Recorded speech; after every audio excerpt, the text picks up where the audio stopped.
Bonjour, vous écoutez Pause Report, le podcast qui décrypte et analyse chaque semaine l'actualité de la voile de compétition.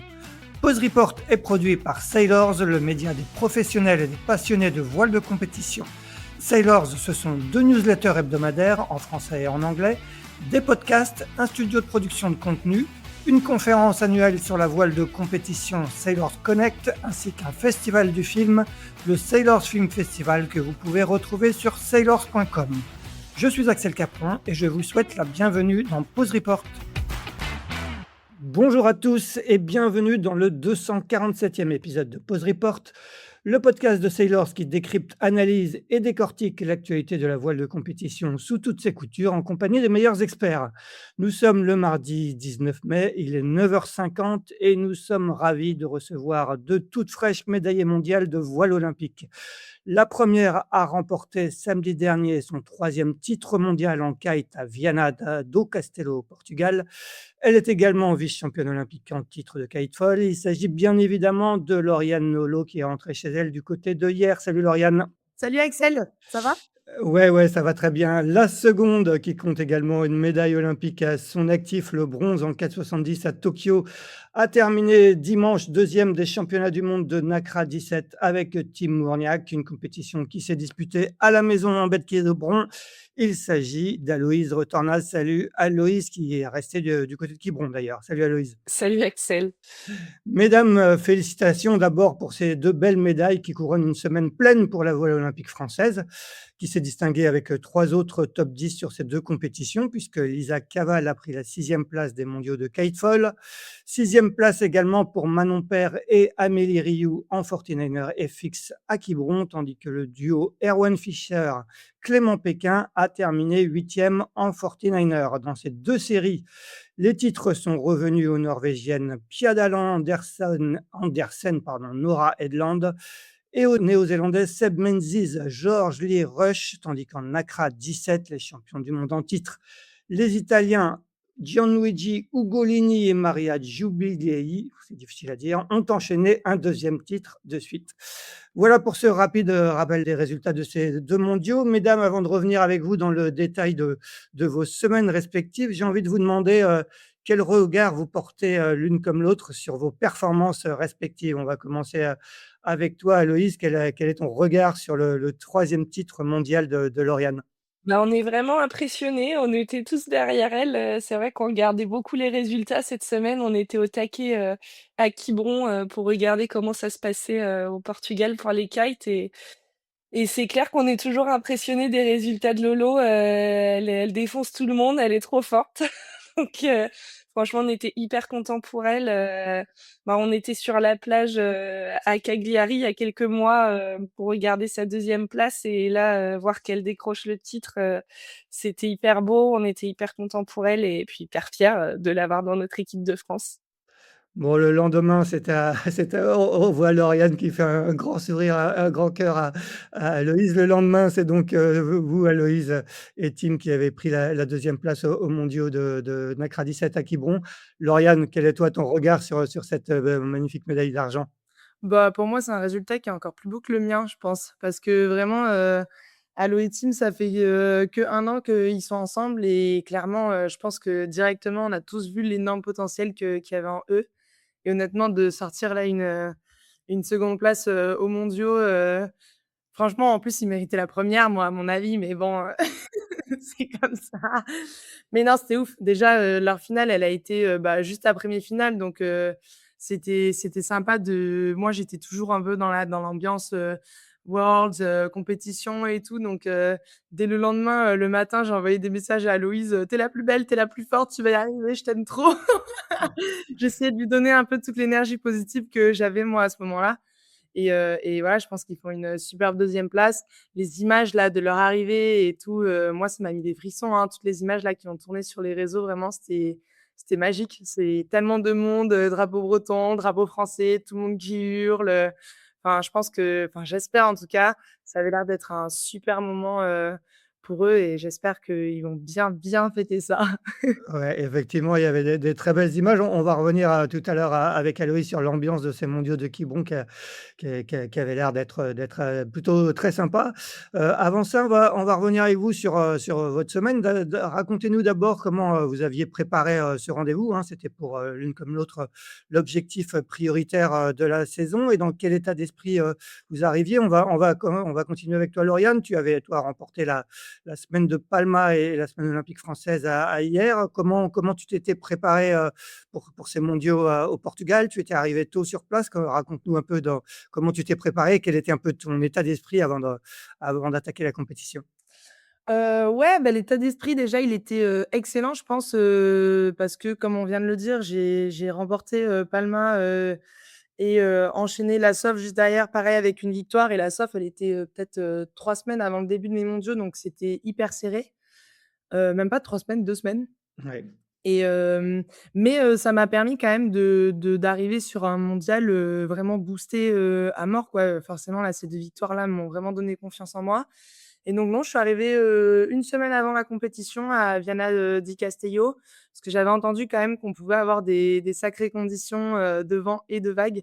Donc je voulais quand même, pouvoir, avoir la chance de faire quelques navigations, là-bas, avant que la compétition commence, histoire de me trouver un peu des repères et d'ailleurs j'ai bien fait parce que les repères, on en avait besoin et surtout faire des réglages sur le matériel parce que, enfin, tout était, tellement bizarre. C'est l'eau là-bas, je pense qu'entre le courant, les marées, les vagues, nous, les foils, ils se comportaient, vraiment, pas, comme habituellement. Les voiles pareil, parce que selon l'orientation du vent, c'était du vent froid ou du vent chaud. Enfin, il y avait vraiment, du réglage, pas mal de réglages à faire. Mais, le mood était très bon. Moi, je faisais que répéter que plus la compétition allait être difficile et plus ça allait être bon pour moi, parce que je savais que j'allais pouvoir jouer avec, mon expérience. Donc non, ouais, je suis arrivée, sur des Worlds, remontée comme jamais quand même. Ouais, ouais, tu sortais d'une année 2025 un peu plus compliquée avec, notamment, une blessure au pied, je crois. Est-ce que il y avait un peu d'envie de remettre les pendules à l'heure? J'ai lu, Guillaume Quirino, le directeur technique national, qui disait que tu avais le couteau entre les dents. C'était un peu ça l'état d'esprit? Ouais, la ma blessure, elle était, fin d'année 2024 et Oui, j'ai fin straight 2024, ouais. en janvier 2025 et ouais et c'était l'année après les Jeux 2025, j'y étais un peu plus, allée plus tranquille, le temps de, bah, voilà, de me reconstruire déjà un pied, de retourner sur l'eau, voilà, retomber un peu amoureuse de ce sport parce que c'est vrai que je trouve que quand même quand, on se prépare pour les Jeux, là, les derniers mois avant les Jeux deviennent tellement intenses que il y a plus vraiment de plaisir au bout d'un moment. C'est vraiment là, on devient robot et je répète, je répète, je répète. Donc je pense que 2025, j'ai vraiment essayé de faire en sorte de prendre du temps pour moi et pour, me reconnecter avec, mon sport et voilà, ça a marché parce que cette année, j'ai à nouveau envie là d'aller tout le temps à l'eau et donc ouais, c'était une année plus compliquée parce que, bah, forcément, en termes de performance, j'ai pas été aussi perf que les années précédentes. Mais je pense que mentalement, c'est une année qui m'a fait énormément de bien. Bon, faut dire que tu nous as un peu trop habitués aux premières places, quoi. Oui, voilà, c'est pour ça. Je l'attends, mais pour la récupérer plus tard, du coup, la victoire est encore plus belle. Aloïse, de votre côté, vous sortiez de belles perfs, hein, aussi avec, Tim, hein, 5e à Palma, 3e à hier. Quel était un peu l'état d'esprit, en arrivant, sur ces mondiaux de Quiberon, sur un plan d'eau que vous connaissiez bien et particulièrement Tim qui est vraiment le local de l'étape?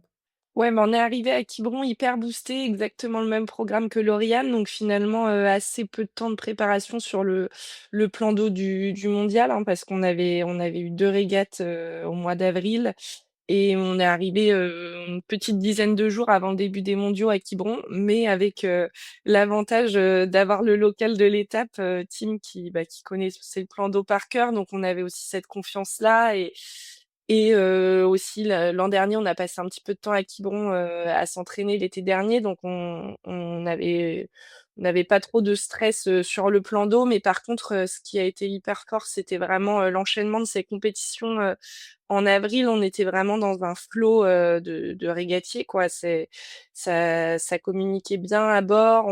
C'est ça qui est hyper important, hein, pour nous, on fait nos gammes à l'entraînement, on répète, mais finalement la communication quand ça va hyper vite en régate, C'est vraiment ça qui est important, réussir à être percutant en un mot et puis là, comme on sortait riche de 2 étapes de coupe du monde et ben, ça déroulait à bord. On savait ce qu'on voulait se dire, on savait ce qu'on devait se rappeler. Gilda, notre coach, était aussi bien dans le flow donc voilà, en tactique et en communication, on se sentait vraiment, connectés, tous les 3. Donc mondiaux à la maison, comme on le disait, Tim était le local de l'étape. Je crois qu'il s'est même impliqué dans l'organisation, il y avait toute sa famille, tous ses potes, j'imagine sur le plan d'eau. Toi sans doute aussi des proches, pour vous suivre. Co Est-ce que, même si vous avez, toi tu as pas disputé les Jeux à si je me souviens, non je dis des bêtises, tu as pas disputé les Jeux à Marseille? Non, non, pas de Non, non, jeu à Marseille, j'étais à le Barcelone sur la ouais, coupe. ouais, Lauriane y était, mais Tim, lui, a disputé les Jeux avec Louberto Mieux, à Marseille. Est-ce que le fait de jouer à la maison, c'était de la pression positive? Est-ce qu'il y avait un peu, comment vous étiez, vis-à-vis de ça, en commençant la compétition? Bah, on en a beaucoup parlé parce que c'est clair qu'on voyait qu'il y avait un engouement, des Quibronnais déjà surtout parce qu'ils étaient sur place. Donc il y avait, évidemment, le club de team, la SNQ qui a été, hyper présent autour de nous et tous les proches, de team qui étaient, directement là. Ensuite, bah, il y a aussi eu la pression des médias qui s'y intéressaient un petit peu plus parce que c'était un mondial en France et donc franchement, dès le début, on a vu que ça montait quoi et on en a parlé assez vite, avec Gilda, avec la préparatrice mentale et en fait, on a vraiment pris ça, comme du positif, c'était hyper booster. Alors forcément, c'est clair que ça rajoute du stress, hein, quand tu te sens, regardé, mais à la fois, on s'est dit dès le début aussi, ben, des entraînements comme ça, avant les Jeux avec, les médias, la foule, on n'en aura pas d'autres. Donc on s'est dit: «Bah, là, c'est le moment, faut le travailler et faut réussir à délivrer sous pression». C'était un peu ce qui nous avait manqué sur le dernier mondial l'an dernier aussi, donc on avait à cœur, de réussir malgré la pression à dérouler notre jeu et à essayer de garder la tête froide. Donc ouais, on se l'est vraiment pris, bah, comme un exercice, et d'y aller à fond, d'accepter ce stress et de le prendre, en énergie pour nous booster, quoi. Et alors, elle était comment cette ambiance? Nous, sur les images qu'on a vues, ça avait l'air, bien chaud, il y a avec des aides d'honneur, beaucoup de monde, c'est comment raconte-nous comment c'était l'ambiance sur le site de l'I2N, l'ancienne École nationale de voile? Franchement, c'était dingue, bah, comme tu le disais, j'ai pas vécu, les Jeux à Paris, mais je pense que Tim, il en avait les frissons et il disait: «Mais mon Dieu, c'est encore pire que les Jeux». Et bon, moi, c'est vrai qu'aux Jeux de Tokyo, la foule était assez limitée avec, à cause du Covid. Donc franchement, moi, c'est la première fois que je vivais un truc pareil, donc ça a commencé un peu crescendo. Au début, il y avait que les purs locaux qui étaient présents, mais dès le début, ils étaient sur l'eau avec, le biniou, donc au taquet, entre toutes les manches, au passage de la ligne d'arrivée, traversé à fond avec le Zodiac juste après, avec les drapeaux bretons et français, donc c'était juste dingue. Et forcément, bah, ça nous a boosté dès le début. On sort une pure journée, avec 2 manches de 1 le premier jour, donc on porte le maillot jaune et de là, bah, tout le public, a commencé à rappliquer de jour en jour et même dans les journées difficiles, à continuer à nous pousser donc voilà, c'est monté forcément, jusqu'au week-end. En plus, il y avait un pont, donc forcément, il y avait du Ouais. monde. Moi, j'ai tous mes proches qui sont arrivés aussi, ma famille, mes amis, donc c'est clair que ça a été, crescendo jusqu'à la fin où là, franchement, on avait la foule en délire qui était là, c'est vrai que quand on a passé la ligne d'arrivée de la deuxième medal race, on s'est dit: «Mais on est champion du monde ou quoi? Il se passe quoi?» On avait, 15 bateaux autour de nous, les cornes, de brume qui criaient dans tous les sens, la Marseillaise au biniou donc c'était juste dingue, quoi. Franchement, enfin, nous, on est hyper reconnaissants et hyper fiers aussi, d'avoir pu, montrer ça à nos supporters et d'avoir pu vivre ce moment avec eux. Lauriane, c'était comment l'ambiance au Portugal? Différente? Ah ouais, moi, c'était pas la même, hein. Parce que j'avais pas les Portugais en train d'hurler pour moi, je peux vous le dire.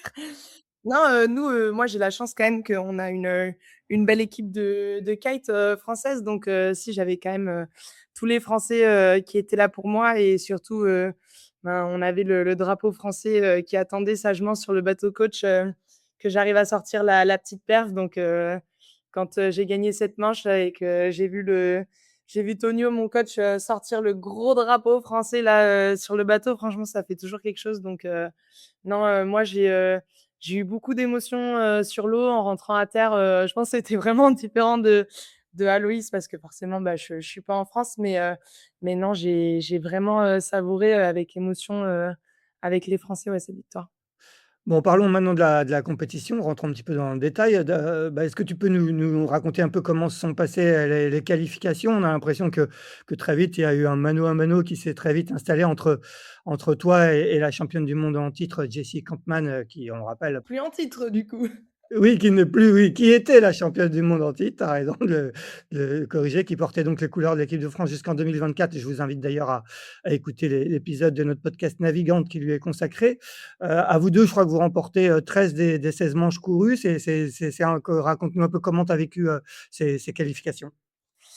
Ouais, ben en fait, moi je savais déjà, hein, avant d'arriver sur ces mondiaux qui allait être, mon adversaire principal Ouais, et bah, ouais, non franchement, c'était, de belles batailles sur l'eau, vraiment de très belles batailles, hein. Comme tu l'as dit, on a quasiment à nous 2 gagné toutes les manches, des qualifications. Donc c'était soit elle, soit moi, soit elle, soit moi, soit il nous arrivait un truc et c'était quelqu'un d'autre, mais c'était rare qu'il nous arrive rien et que quelqu'un nous dépasse, quoi. C'est vraiment, je pense qu'on était, toutes les 2 aux avant-postes, sur ces mondiaux. Moi, ça me rassure énormément parce que, bah, par exemple, on en parlait tout à l'heure, mais sur les mondiaux l'année dernière, c'était pas du tout le cas. Je ouais. j'étais pas aux avant-postes, comme ça, 1re, 2e. Là, c'était la première fois, que je regagnais à nouveau, autant de manches, donc ça m'a vraiment mis un gros boost et ouais, non, je savais que c'était une grosse bataille. Après, d'un autre côté, ça m'enlevait un peu une épine du pied parce que vu qu'on était que 2 prétendantes, à aller chercher les places de finale en soi, je pense que dès le début, je savais que si j'arrivais à faire une belle régate, propre, j'allais assurer une place de 1 ou 2 et vu que maintenant avec notre nouveau format, d'arriver en finale en place de 1 ou de 2, c'est la même chose, je pense que quand même le maître mot c'était, de d'assurer, cette place en finale et comme ça je faisais le taf après, le dernier jour, quoi. Ouais, ouais. Raconte-nous, comment tu vis un petit peu cette rivalité sportive qui s'est vraiment installée entre vous 2, hein, ça remonte à déjà pas mal d'années, en équipe de France et maintenant, sous des bannières différentes. Je te vois faire des grands sourires. Est-ce que j'imagine que ça tire quand même forcément vers le haut d'avoir, une rivale de ce niveau? Ah bah, forcément, hein, je pense que s'il y avait pas Jessie, présente, dans notre flotte, je pense pas que mon niveau il serait, aussi élevé aujourd'hui. Donc oui, elle naviguait pour la France avant, elle a pas été qualifiée, pour les Jeux, mais c'était des qualifications hyper serrées entre, elle, Poeman Yolande et moi. Ouais, Et voilà et vu qu'elle a, le double passeport ou triple passeport, je sais plus, elle a eu la possibilité de naviguer pour, la Hollande et bah, donc c'est ce qu'elle a fait. Je pense qu'elle a pris l'opportunité de s'assurer une place aux Jeux, en 2028. Enfin s'assurer, c'est pas encore fait, mais je pense qu'elle a ouais. de plus grandes chances, en tout cas avec eux. Donc voilà, elle a décidé de faire le switch. Donc maintenant, bah, au final, ça n'a pas vraiment changé parce que c'était quand même, ma concurrente, même quand elle était française parce que, bah, nous, on court tout seul, hein, on court pas en équipe, ou quoi que ce soit. Donc c'était ma concurrente. Maintenant, elle court juste pour un autre pays, voilà, hein, c'est comme ça. Mais en tout cas, ouais, je pense que le fait qu'on se tire autant la bourre sur l'eau, ça c'est la raison pour laquelle, on est autant aux avant-postes et que derrière, elles arrivent pas forcément trop à nous toucher, quoi. Ouais, ça pousse aussi quand même un peu derrière. Il y a Lisa Caval qui fait, régulièrement des bonnes perfs, 6e sur ces mondiaux. C'est aussi, sympa d'avoir de la concurrence qui te permet de aussi élever ton niveau au sein de l'équipe de France? Ouais, grave. Lisa, elle est en vrai, en vraie montée là. Elle s'entraîne beaucoup et moi, ça me fait énormément de bien d'avoir, une fille, là, dans l'équipe de France qui vient me titiller aussi un peu. Mais, bon, c'est pas du tout la même relation forcément, avec Lisa, on arrive à construire ensemble, même sur cette régate, on fonctionne vachement à 2. On arrive à se caler pour tester les lignes et cetera, s'échauffer ensemble donc, c'est une vraie alliée, limite, sur l'eau, plutôt qu'une concurrente. Après oui, on se fait la course, hein, des fois on est ensemble et voilà, on va quand même essayer de doubler l'autre, mais je sens qu'il y a un vrai, bon fond dans cette, «alliance» entre guillemets, dans cette course entre elle et moi et je pense que c'est bien. On en a besoin, les années précédentes. Ce qui faisait la force de l'équipe de France de kite, c'est parce qu'il y avait une vraie densité, dans la flotte des Français. Il y avait, 4 hommes, dans le top 10. Les filles, ça a été un peu plus dur, mais on a réussi à lancer le truc là sur 2023-2024 et voilà et là, on est en train de le reconstruire, avec Lisa donc je suis super contente. Je pense que voilà, les années à venir, on pourra, j'espère en tout cas, nous voir, régulièrement, sur les podiums, avec Lisa pour mettre un max de drapeaux français sur les podiums, quoi. Aloïse, raconte-nous un peu de toi les qualifications. Comme tu le disais tout à l'heure, vous démarrez en trombe, hein, vous avez le dossard jaune, après la première journée, vous êtes en tête. Je crois que vous avez été en tête, quasi que 4 jours, jusqu'au samedi, hein, comment vous vivez ce début de championnat? C'est un peu comme dans un rêve? Raconte-moi comment vous l'avez vécu avec Tim? Non, je pense pas qu'on se disait que c'est comme dans un rêve parce qu'on est resté assez, bah, terre à terre. On a continué à dérouler chaque jour, par contre, c'était plutôt, je pense, nous mettre en confiance, quoi. Ça mettait pas mal en confiance parce qu'on a eu des conditions très variées, tout au long du championnat donc c'est vrai qu'au début du championnat, on a été vraiment très réguliers, que des manches, dans les 5 les 2 premiers jours donc enfin quasiment que des manches dans les 5 les 2 premiers jours. Ça nous a mis vraiment en confiance. On avait pas de grosses bâches dans le classement, donc c'était vraiment ça qui nous rendait forts. Et après, ça s'est un petit peu compliqué pour nous à la fin du championnat où on a eu des conditions qu'on comprenait un petit peu moins, des vents un peu plus aléatoires.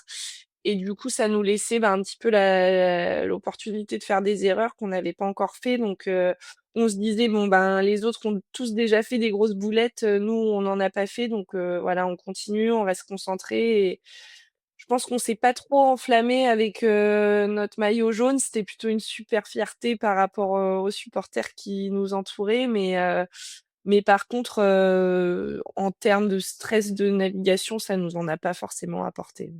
Ouais, ouais. Un mot sur la journée de samedi qui a été votre moins bonne journée des qualifications, comment vous sortez de cette journée? Est-ce qu'il y a un peu de doute ou vous dites: «Bon, voilà, maintenant, de toute façon les qualifs sont terminés, on bascule vers les finales»? Ouais, en vrai, on en a même pas trop débriefé parce Ouais. qu'effectivement, on s'est mis direct, sur la journée de finale. Mais par contre, oui, on sort frustré de la journée, mais bon, on se tape quand même dans la main en se disant, «Bon, on a survécu, quoi». Parce que la journée a vraiment été compliquée, voilà, on s'est pris des bâches, mais on n'a pas été les seuls et on n'a pas pris des maxi bâches non plus. Donc, c'est ça qui nous a laissé avec le dossard bleu pour les manches de medal race. Donc, on était quand même plutôt positif, même si on avait fait des erreurs. On a fait des erreurs un peu sur les départs. On a peut-être été un peu plus faible que les Italiens. Après, on savait en fait hein, que les Italiens, c'est des bons rouleaux compresseurs quand même. Et je pense qu'en plus, ils venaient avec une certaine, hargne parce qu'ils n'ont pas fait champion du monde, hein. Sur le dernier mondial, ils se font doubler sur la finale et je pense qu'ils venaient, ils avaient eu les boules, de perdre à Cagliari le titre mondial sur la medal race et là, on savait qu'ils venaient avec un peu cette revanche et enfin, ça fait plus de 10 ans qu'ils naviguent ensemble, donc les expériences sont pas comparables. Et voilà, ils ont sorti une belle journée. Ils arrivent en finale avec 8 points d'avance. Donc, voilà, nous, on reste assez sereins sur notre jeu en se disant, voilà, à ce jour, ils ont plus d'expérience et nous, on vient d'en prendre un peu plus aujourd'hui. Pour le prochain, on sera prêt quoi. Ouais, ouais. D'ailleurs, je disais, en introduction qu'ils étaient tenants du titre. Ils étaient pas tenants du Non, titre, hein. ouais, Cagliari, c'est les Anglais qui avaient été sacrés, hein, ça c'est c'est les ça? Anglais, Ouais, ouais. En ouais, fait, c'est ça. les Italiens, jusqu'à Ouais. maintenant, avaient un petit peu de mal sur ces phases finales et donc ils ont perdu, en finale à Cagliari, sur, une mauvaise manœuvre, et donc voilà, là, je pense que pour eux, ils avaient envie d'arriver avec des points d'avance et ils ont fait moins d'erreurs que nous, le samedi, quoi. Bon, avant de parler de la journée de dimanche, on va revenir sur la journée de samedi de Lauriane, sur la finale. Donc vous étiez qualifiés directement, en finale, grâce à, les 2 premières étaient qualifiées directement en finale. Alors tu peux nous rappeler le format de la phase finale en kite, Lauriane? Ouais, alors, nous, à la fin des qualifications, on a le top 10 qui est qualifié donc pour les medal race, pour les phases finales et ça se passe, en poule de qualif. En gros, il y a les 5 dernières, du top 5 derniers du top 10 qui vont courir une manche. Les 2 qui arrivent premiers vont avancer, Ouais. passer en semi-finale, avec, 3, 4 et 5 qui sont en train d'attendre que la quart se passe. À nouveau, la semi-finale, se court à 5. Les 2 à nouveau premiers avancent et rejoignent, 1 et 2 qui sont en train d'attendre pour, courir la finale et en finale donc 1 et 2 qui étaient déjà qualifiés ont, 1 victoire d'avance. Donc D'accord, 1 et 2 ont chacune 1 point, 3 et 4 ont pas de points et celui qui gagne, c'est le premier qui arrive à 2 points d'accord, OK, et très pour bien. gagner 1 point, il faut gagner une manche.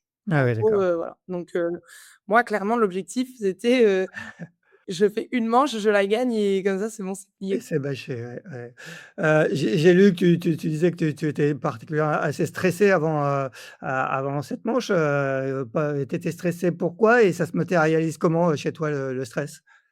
J'étais stressée parce que, parce que déjà là je commençais à toucher du doigt, un potentiel, sacre mondial, à nouveau. Je savais que voilà, j'avais tout autant de chances que l'année de l'avoir, donc ça m'a mis une petite pression. Je voulais vraiment l'avoir, je voulais le récupérer ce titre et comment ça se caractérise? Je pense que j'essaye de pas trop le montrer sur la Ouais. plage. Au contraire, je vais dire beaucoup de bêtises, essayer quand même de rester dans une vibes, très positive, parce que je me dis que si je m'assois et que je m'éteins, je pense que là, mon cerveau, il commence à se mettre en erreur 404 et c'est fini. Donc non, je Ouais. préfère, rester hyper sociable et cetera, faire comme si tout allait bien et que c'était une journée tout à fait normale et par contre, une fois que je suis à l'eau, là, je pense que c'est une autre personne, quoi. Je me mets vraiment dans ma bulle, mon échauffement, il a duré quasiment une demi-heure, parce qu'on avait des conditions, assez musclées, pour les finales. Donc là, j'ai vraiment voulu, me remettre tous mes automatismes parce que là, forcément, avec le stress, enfin, je fais du foil, je suis, sur ma planche, en équilibre, quand tu as les jambes qui tremblent, c'est pas forcément, hyper efficace.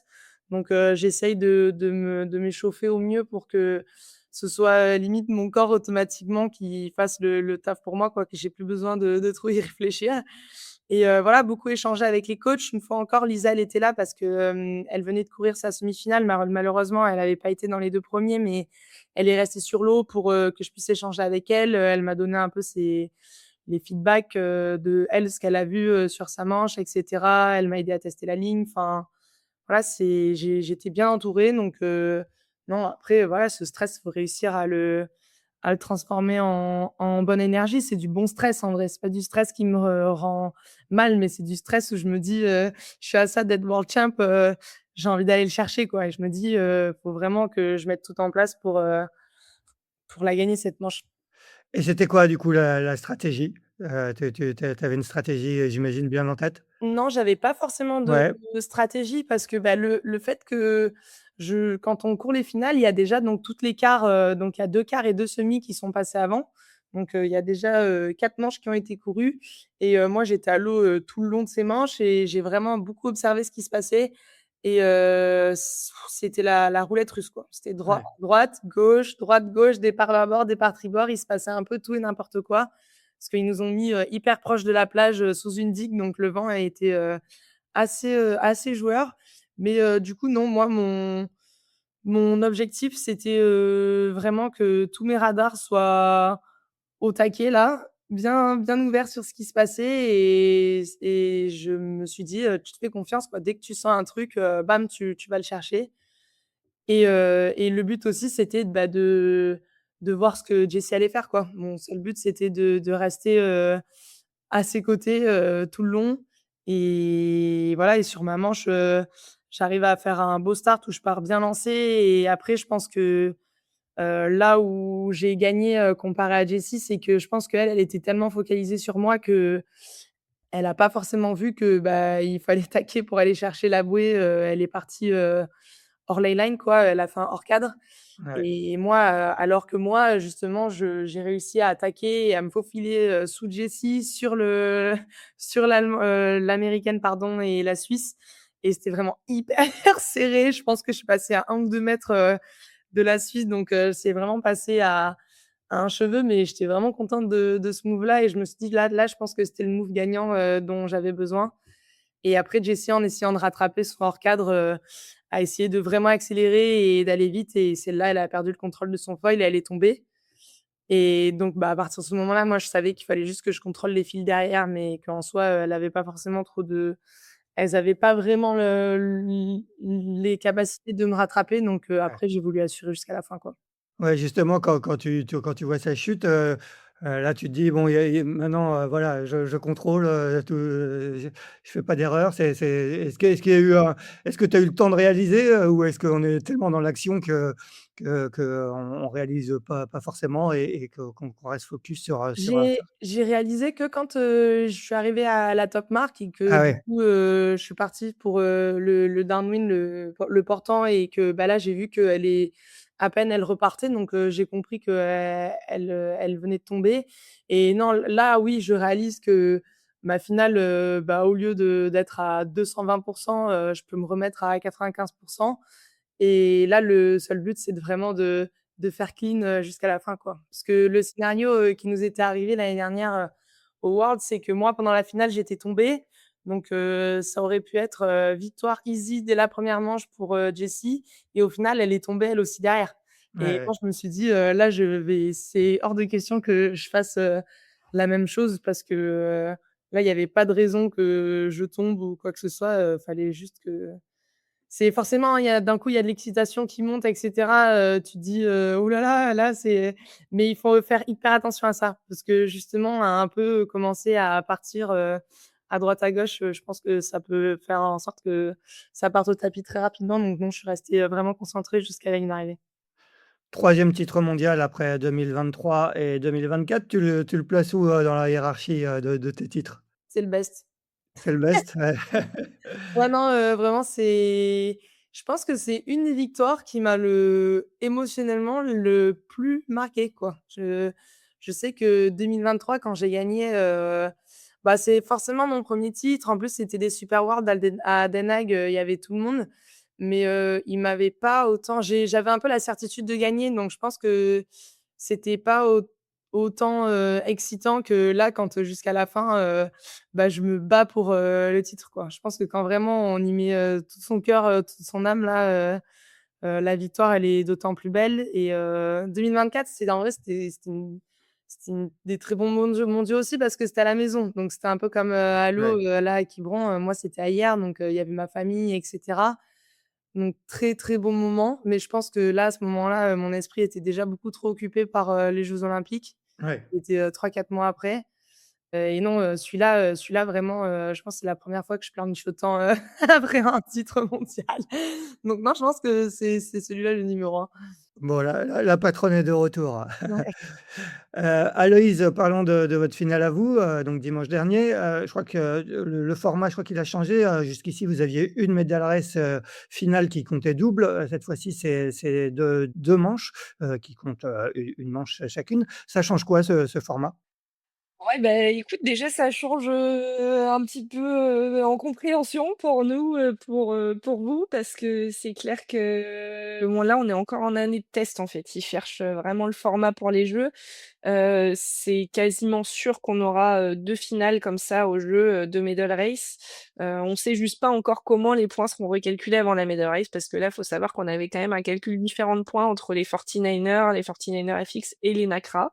Ouais. Donc ça change pas mal. Bon, finalement, nous, on aime assez ce nouveau format avec, les 2 manches. C'est vrai que ça peut rajouter un petit peu de jeu, bah, on l'a vu hier, on a eu 2 matchs racing qui se sont créés sur la deuxième medal race du jour, donc c'est assez excitant. Voilà, là, on est arrivé bah, un petit peu avec de l'appréhension sur cette finale parce que, bon, nous, on avait un scénario qui était pas facile. On avait, 8 points de retard sur les Italiens pour aller chercher le titre, seulement 6 points d'avance sur les Anglais derrière, pour la troisième place et il y avait les Argentins qui pouvaient encore monter sur le podium et nous en sortir. Donc voilà, on est arrivé un peu dans la position où tout le monde voulait nous tuer, quoi.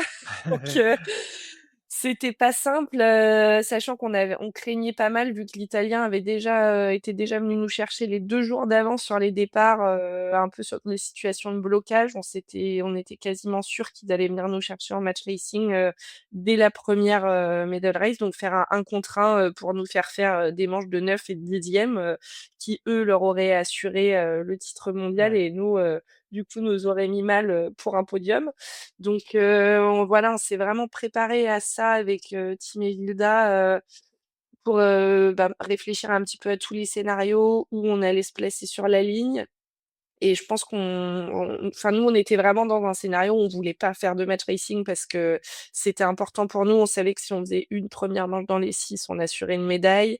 Ensuite, il fallait qu'on garde de l'avantage par rapport à l'anglais. Donc il y a beaucoup de mathématiques dans ce moment-là Ouais. et ce qui a été hyper dur à gérer, bah, c'est comme Lolo le disait, en fait, les plans d'eau de Medal Race, ils sont toujours sous une digue, sous une côte, à l'endroit le plus foireux Ouais, pour que les et gens puissent voir de près que ceux qui sont sur la côte, quoi. exactement et Mmh. là, il y avait un beau public sur la côte, mais c'est vrai que pour nous, ça complique la tâche, surtout qu'on est arrivé dans un moment où le vent a affaibli et c'était pas du tout prévu donc nous, on a des changements de lattes sur nos voiles, donc on voit avant le départ tout le monde, a false à grand voile pour changer ses lattes, machin et là, on était tous, partis dans une configuration, on s'était dit: «Bon, bah, il y a du vent, c'est en train de monter et tout». On a tous mis les lattes, pour qu'on ait du prêt, volant et en fait, bah, catastrophe pendant la manche, le vent s'écroule, il y a plus de vent, plus personne qui vole, nous on tombe dans un trou d'air.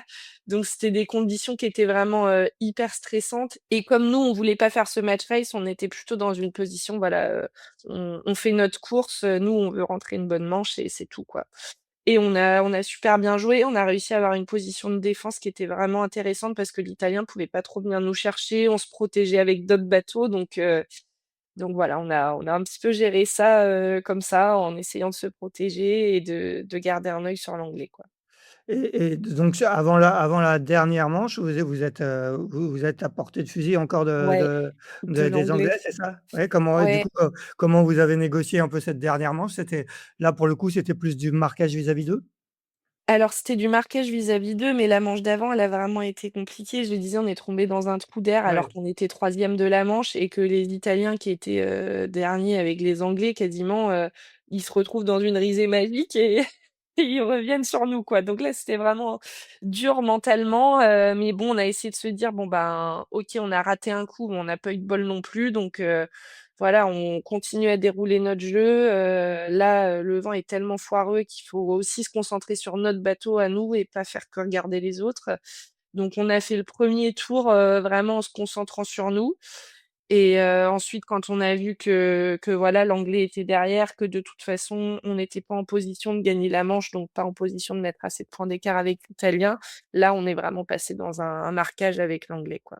Ouais. Donc vous faites 7 de la première et 4 de la deuxième, hein, c'est ça?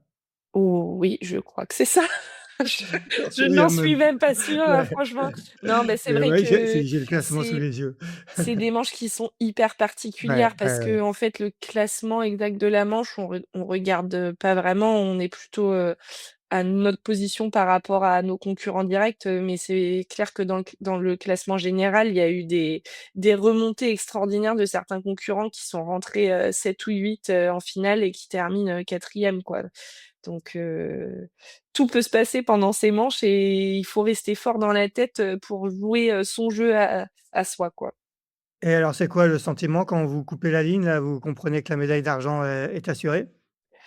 Ouais, on le comprend, dès le jibe au portant parce qu'on voit Ouais, que et l'anglais est derrière donc voilà, on le sait et puis bon, a priori, tous les gens autour de nous le savaient parce que, là, ça commençait à envoyer fort le biniou, les cornes de brume donc franchement, c'était juste dingue donc ouais, le une explosion, quoi. C'était juste dingue. Je pense que pour Tim, il y avait cette fierté aussi, il en avait vraiment envie quoi de faire ça sur ce mondial à Quiberon dont on parlait depuis un moment et ouais, là, c'est explosion de joie et surtout je pense aussi, ben, un petit regard en arrière à de se dire: «Bon, ben, voilà, il y a 6 mois avec Cagliari, on n'était pas bien, on franchement, on n'était pas content de notre performance, on était, ouais, un peu perdus, dans la communication et tout» et là de voir, le travail, qui paye, c'était juste dingue, quoi.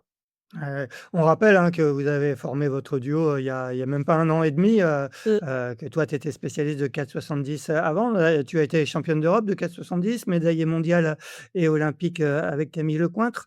Donc vous aviez pris la médaille de bronze au championnat d'Europe de Nacra, il y a 1 an. Quelle saveur elle a cette médaille d'argent mondiale, en Nacra, parmi toutes les médailles que tu as déjà remportées? Bah, franchement, c'est une saveur, vraiment particulière. J'ai envie de dire, j'ai l'impression, que ça fait, ouais, des années que j'ai pas eu une médaille qui m'a rendue aussi fière parce que franchement, elle a été dure cette première année en accra. Le bateau est dur, tu repars de zéro. Bon, j'ai 32 ans, je me retrouve sur un support où je suis face à, bah, des jeunes parfois qui se débrouillent mieux, quoi et ça a été dur parce que j'avais beaucoup à apprendre et je me suis blessée pas mal l'an dernier donc ouais, là, c'est vraiment, ouais, ce sentiment d'avoir été résiliente et déterminée avec team et puis soudée aussi, donc ouais, il y a beaucoup de fierté, et beaucoup de ouais, de bonheur, quoi. Je me sens, heureuse dans le projet aujourd'hui et ça, c'est hyper important parce que, bah, Lauriane le disait, c'est vrai que des fois on perd un petit peu le côté plaisir et là franchement, ça fait peut-être seulement quelques semaines, depuis, je dirais depuis février où je prends vraiment du plaisir sur le bateau et voilà, le plaisir à surpasser, la dose de travail, quoi. Bon, parlons maintenant de la suite. Lauriane, c'est la saison n'est pas terminée, ça va être quoi, pour toi la suite de la saison, en kite? Ouais, saison, qui a commencé fort, hein, mais qui est pas finie. Bah, je vais aller, à Los Angeles là en juillet pour aller m'entraîner, bah, sur le plan d'eau des Jeux et faire une régate là, la compétition de Long Beach. Voilà, après en septembre, j'ai mes championnats d'Europe. Ouais. On a sûrement, encore, une étape, de Grand Slam, à Cagliari et à voir peut-être, une compétition en Chine, mais on n'est pas encore trop sûr en fin d'année et puis, bah, il va pas y avoir trop de repos, hein, parce que nos mondiaux sont, dès janvier, en 2027 donc je pense que là, dès fin septembre ou octobre, on va se remettre, fort à l'entraînement, sûrement du côté des Canaries, Fuerte pour se préparer pour le Brésil, quoi. Mondiaux, oui, c'est ça, à Fortaleza, hein, si je ne me Ouais. trompe pas, ouais et avec déjà, du coup, là, sur ces mondiaux 2027, c'est le début de la course olympique, c'est ça? C'est ça, les mondiaux là en 2027, ce sera la première étape pour, les qualifications pour, les pays donc je sais pas comment ça marche pour les NACRA mais nous, ça doit être je pense que c'est pareil mais c'est les 10 premiers pays, 10 premières nations, qui arriveront, sur ces Worlds, qui seront déjà qualifiés pour, les Jeux. Ah oui, je crois que les mondiaux, 2027, ils sont prévenus en Pologne, à Gdynia au mois de juillet, 2027, je crois, c'est ça? Oui, là, on subit une forte injustice, les kites, les lasers et les planches vont tranquilles au Brésil pendant que nous allons en Pologne au mois d'août, donc au mois de juillet, ouais, fin juillet, début août, donc voilà, ça va pas être, pareil pour nous. Ça déjà, c'est un petit peu plus tard, donc nous, la saison, elle est encore assez intense, jusque mi-août parce que notre championnat d'Europe, c'est début juillet, donc franchement, on va pas trop s'arrêter, d'ici Los Angeles. On ira, avec Lauriane aussi à Los Angeles, pour, aussi une étape, de Sailing Grand Slam d'ailleurs. Et après mi-août, par contre, on va prendre un petit peu des vacances Quand avant de même, ouais. repartir, à l'entraînement, ben, dès septembre, hein, je pense, on verra. On sait pas trop encore où on fera notre camp hivernal, mais ouais, là, la saison est pas finie. On essaye de breaker un petit peu là sur fin mai. Moi, pour l'instant, je suis encore, j'ai réenchaîné direct avec, un stage, avec l'académie Cachalange parce qu'en parallèle, je fais aussi partie de l'équipe, Cachalange pour, essayer à terme, d'aller sur, la Women's America's Cup, à Naples, en 2027. Donc, on aura sûrement, une année bien chargée en 2027 avant les mondiaux, en Pologne. Ouais, tu le disais, hein, tout à l'heure, avant de lancer l'enregistrement, tu me disais, tu as même pas eu de break puisque tu as commencé, dès lundi matin, tu étais resté à Quiberon, pour le stage, avec, Cachalange et avec cette, Women's America's Cup, dans le viseur. Ça veut dire quoi? Tu as beaucoup d'entraînement? Ça va être quoi ton année, avec, l'équipe, Cachalange? Pour le moment, avec, Cachalange, on travaille avec l'équipe, Women et Youth, sur un projet en ETF 26. Moi, je pense que je ferai pas beaucoup de grands prix cette année en ETF 26 parce que, ben, le NACRA, c'est un petit peu un mini ETF et on régate beaucoup déjà. Je connais bien l'équipe des Women aussi et par contre, on aura aussi tout un versant simulateur, d'AC40, qui va du coup plutôt se dérouler, en Bretagne, jusque fin fin 2026 et en 2027, on verra, quand vont commencer les déplacements sur Naples. Voilà, on attend un peu de voir comment ça se déroule, et pour l'instant, on construit l'équipe, on commence à vraiment créer un bon groupe et une belle dynamique. Bon et bah, très bien. Merci beaucoup à toutes les 2. Bravo encore pour ces 2 belles médailles, qui vous ont apporté visiblement beaucoup de joie et à votre entourage aussi, aux entraîneurs et à l'encadrement de l'équipe de France. Bonne continuation pour cette saison qui est encore loin d'être finie et bah, quant à nous, on se retrouve dans 2 semaines pour, ça sera le 248e épisode de Pause Report. Merci à toutes les 2. Merci Axel. Merci d'avoir écouté cet épisode de Pause Report. N'hésitez pas à nous dire ce que vous en pensez, en bien ou en mal, et n'hésitez pas à le partager. Si vous souhaitez suivre l'actualité de la voile de compétition, je vous encourage à vous abonner à la newsletter Sailors, envoyée chaque vendredi à 17h. Pour vous inscrire, c'est gratuit et ça se passe sur sailors.com. À bientôt.